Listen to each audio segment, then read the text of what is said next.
everyone. So for this week's just kind of video that I do, I don't even know how I would describe these. Um, we're actually gonna revisit Marissa, but in a different way. So I found her YouTube channel, and she doesn't have a whole lot uploaded here. But there's some old videos that I haven't seen anyone else cover, so I thought we could cover some of them. Some of them seem to be when she was in high school and in this dance team. And honestly, I can't. It's like hard to identify her in the videos, and I don't really have any plans on covering them.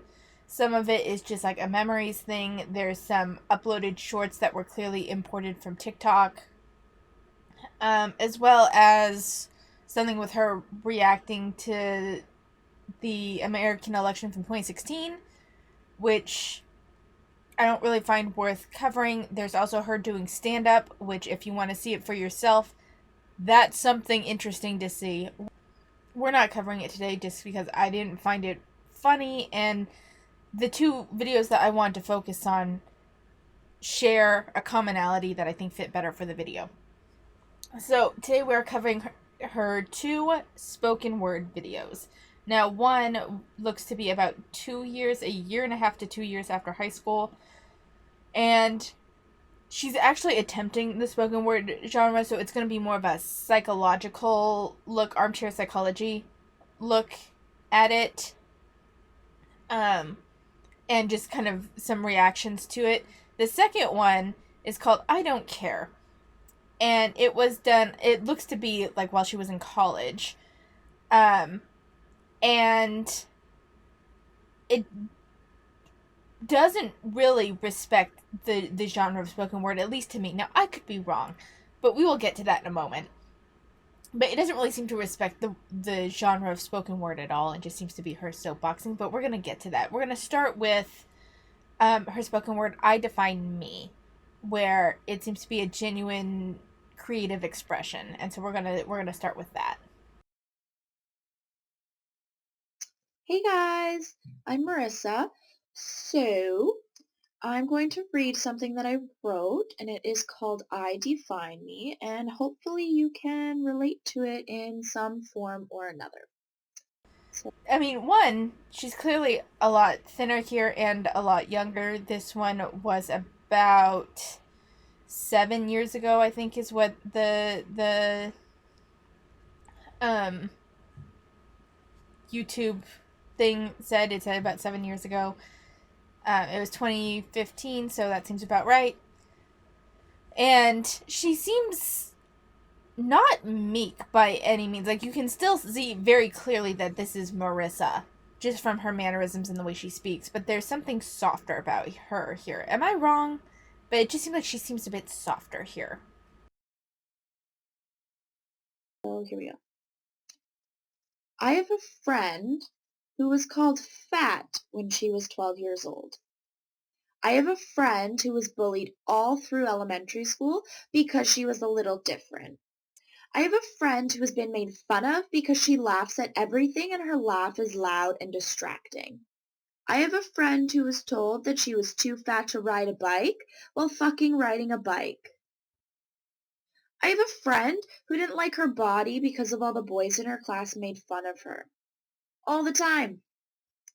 That friend is me. That friend was me. But today, I truly love myself. I really do. I love my weirdness and my crazy personality. I love my laugh because half the time it's funnier than the joke itself because it's loud. So, I like the kind of repeating that she had at the beginning. It's very amateur, but I'm not here to judge her spoken word writing. This is clearly a very personal piece, and I'm not really one to shit on novices. I'm just not. Um, Clearly, this was some old schoolyard trauma that she's dealing with, and I'm given the nature of this piece, I don't think that nothing seemed too outlandish here, and I do think that she probably experienced all of the things that she listed. And it's kind of clear to see that it had a very big effect on her, and this is where we can kind of see her why the fat acceptance and the body positivity movement was so big for her. And given that she seems to have been, I'm getting a sense of like exclusion from her schoolyard days. I'm guessing she was about 20 here, because the grade 12 dance things that we saw were 2 years before. So we're going to say roughly 1920 here.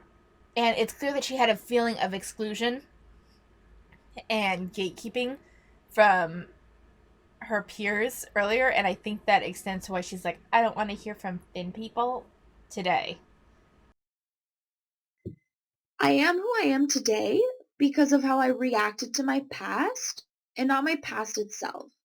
I could have easily become a depressed teenager and hated my life enough to end it. I could have cried myself to sleep for a whole year because of their harsh words. But no, only one night of crying myself to sleep made an impact on me. Me crying myself to sleep because I was upset about what somebody else said to me would not change anything.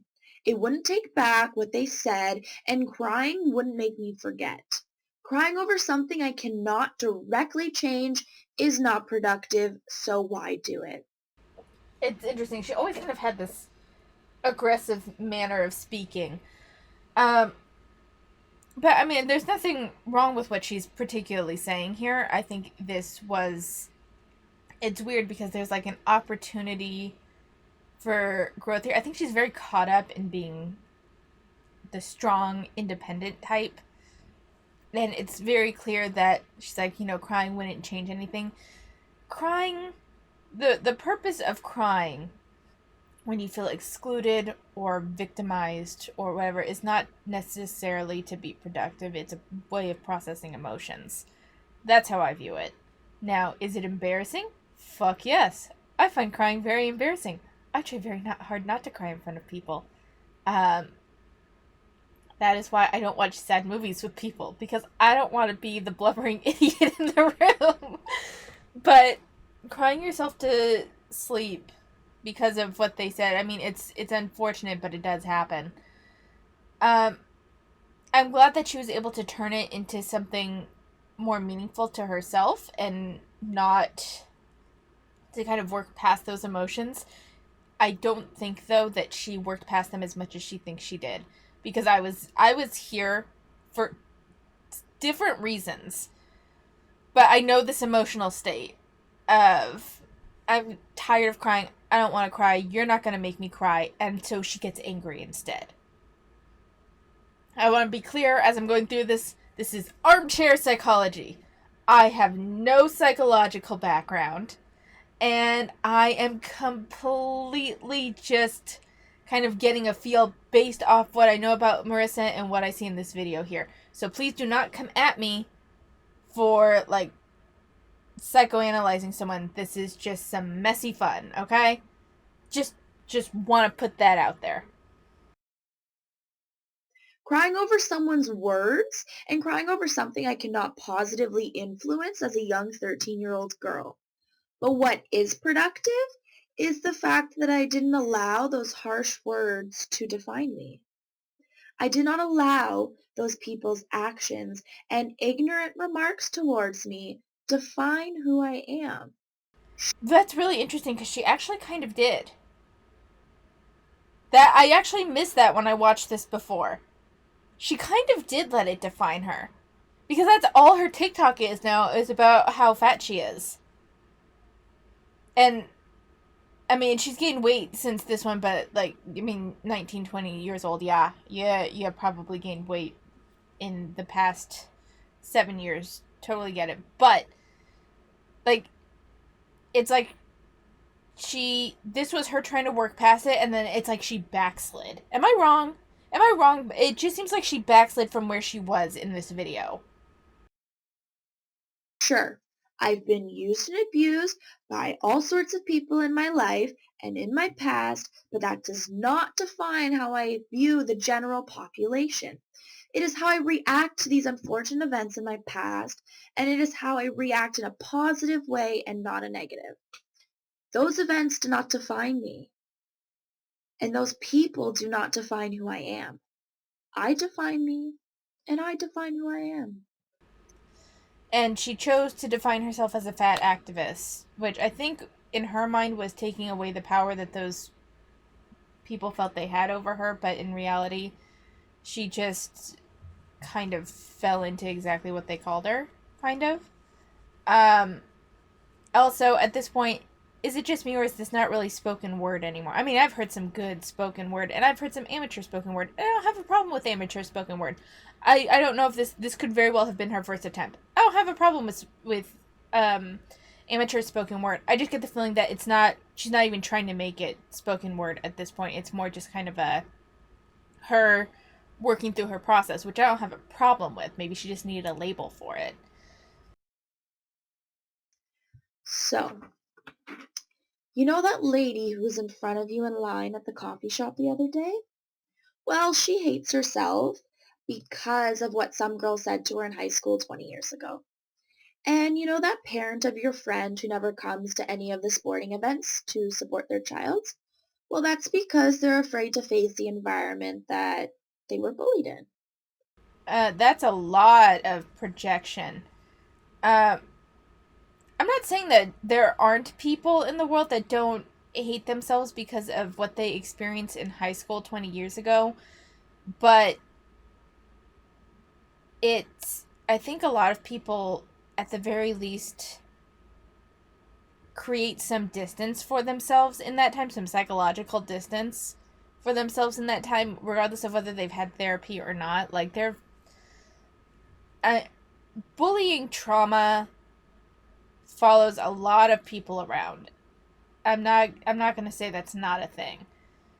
But this does feel like a lot of projection and where I feel in my perspective where Marissa thinks she's going to end up. Am I wrong? Am I wrong? It just seems like this is where she feels like she will end up.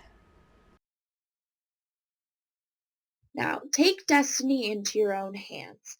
As cliche as that sounds, it's true. This is your life, and you need to live it for you. It's time to take all those. Actually, I agree that I agree with that. This is your life. You need to live it for you.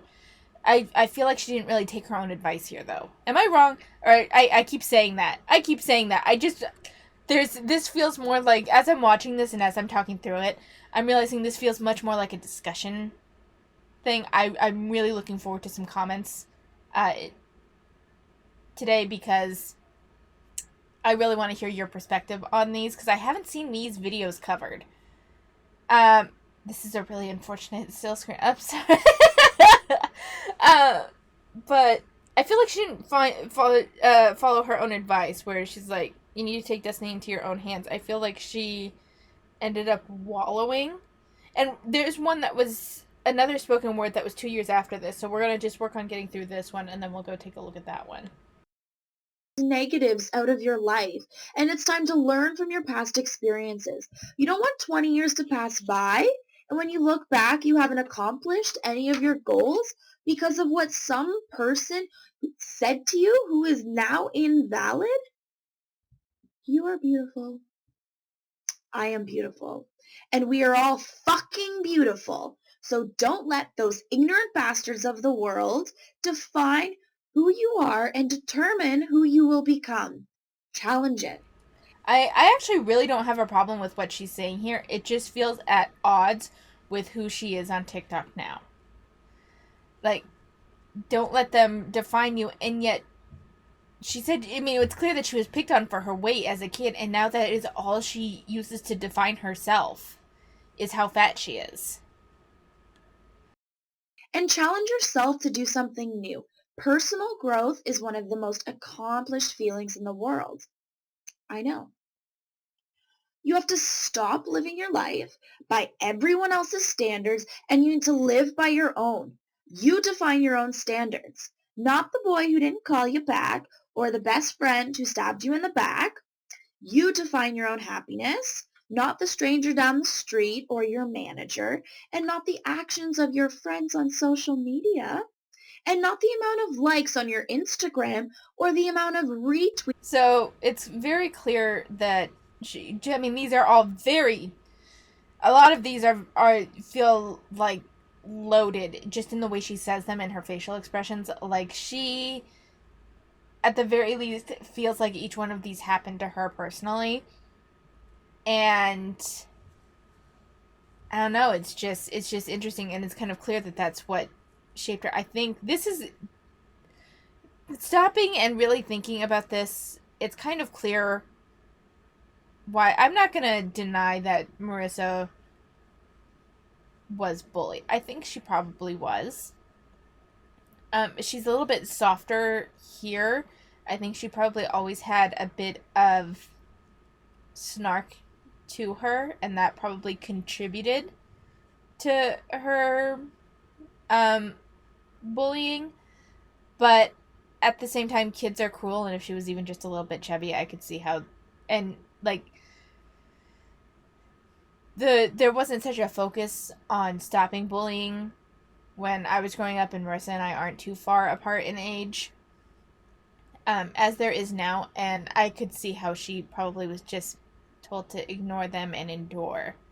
And it's clear that that did not sit well with her psychological state. On your last wise words of the day.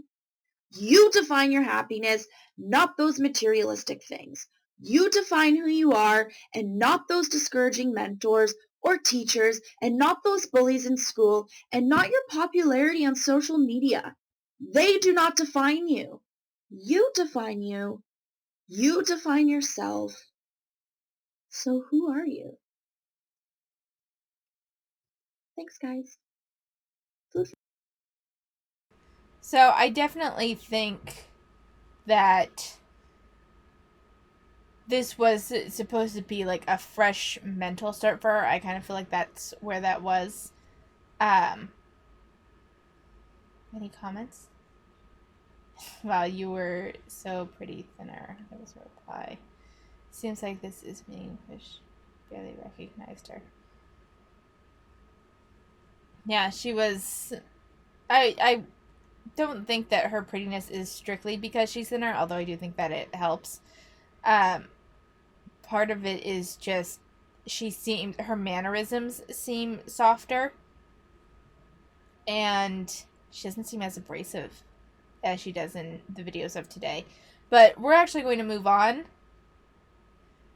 to I Don't Care. I don't fucking care.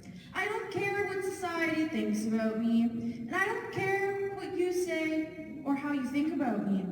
I don't give a rat's ass if you give a damn about what I wear. And I simply just don't care. I don't care if you think my stomach's too big. This definitely seems more like the Marissa that we know today. It's very abrasive. It's what's the word I'm looking for? Rude, quite at least not so far. But it's very defensive. It's very defensive. And I'm sorry, but already to me, this comes off more as soapboxing than spoken word. Am I wrong? I mean, honestly, I have very limited experience with spoken word. I haven't written spoken word, so I could be completely wrong, but I've watched some spoken word videos online, and they have this like wonderful rhythm to them. There is clearly there's like repetitions that are done for emphasis, which I think maybe what she's trying to do with the I don't care, but it doesn't read the same way because there doesn't feel it to be like a rhythm to what she's saying. I mean, I don't like Amber Lynn's poetry, but Rain and Petals Eavesdrop had a bit more rhythm than this, and that's saying something. And I don't care if you think I take up space. I'm gonna gonna take up all the damn space that I want. And if I want to wear my hair a certain way, then I'll do it for me without thinking if someone's going to laugh at me or not. And because I don't need your approval on how I present myself and how I act around people in public. So this really just seems like her TikTok now. I mean, like, I'm not getting spoken word from this at all, and I can't help but feel a little bit of secondhand embarrassment because she clearly performed this, and granted it was at a college where people are a little bit more forgiving, but I don't know. I have more important things to think about and to worry about than whether or not you think my burping in public is appropriate or not. One, they're good. Two, probably better than yours. Three, it's a natural bodily function, so get the fuck over it. And four, I am resisting the gendered stereotypes that our society has created. Like, there is no flow to this. Again, this feels a lot more like soapboxing, because, I mean, she's even going into some, feminist rhetoric, and it's like, I'm not even here to criticize the content of it so much as the composition, because there's just so much about it where it just seems, I think spoken word can be abrasive. My lack of experience is showing in this, but I think it can be abrasive. It just still has to have some sort of artistic flow and quality that I'm not getting from this. Just because I'm a female does not forbid me from burping and performing bodily functions in public. And just because someone's a male, that does not allow him to do it either. These stereotypes are created and are used to regulate how we act and how we are supposed to perform in society. And I just don't care about that. So I'm gonna burp loud and proud all I want because there are no fucks left to give on my platter. I just don't give a damn or worry. I'm realizing the other thing. She said something, no fucks left to give on my platter, I think is what she said. That is the closest thing to a metaphor we've gotten from her. Everything else has been pretty literal. I honestly get the feeling that she just got up to say this in a spoken word meeting, not because she really loves spoken word, but because she wanted a place to rant. Or a thought about what people think. You wanna know why? Because... Oh, fuck. Oh, okay. Sorry guys, I just messed up, but I don't care. Because it makes my life a whole lot fucking easier.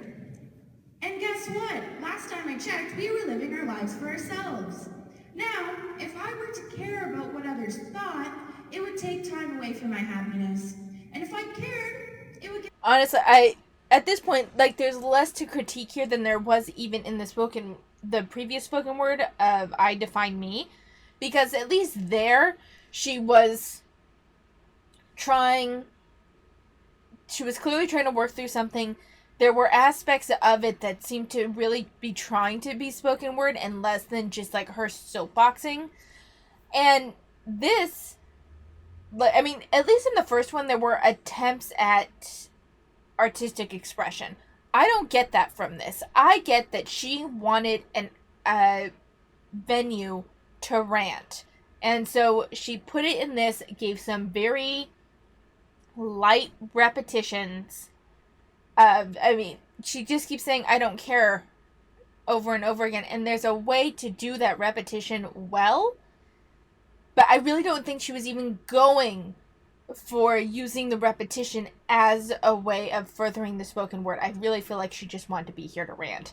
And at this point, I'm kind of bored with this, and I don't really want to watch the rest of this video because all she's doing is painting herself in this weird, aggressive victim place, and it's just very interesting. So, I hope you guys enjoyed this. This is on her YouTube channel, Marissa Matthews. Please do not go and harass her. Don't go and harass her on my account. These are old videos, and I don't think that we should. One, I don't think she said anything like scandalous in these. I think it's just a further evidence of her own personality.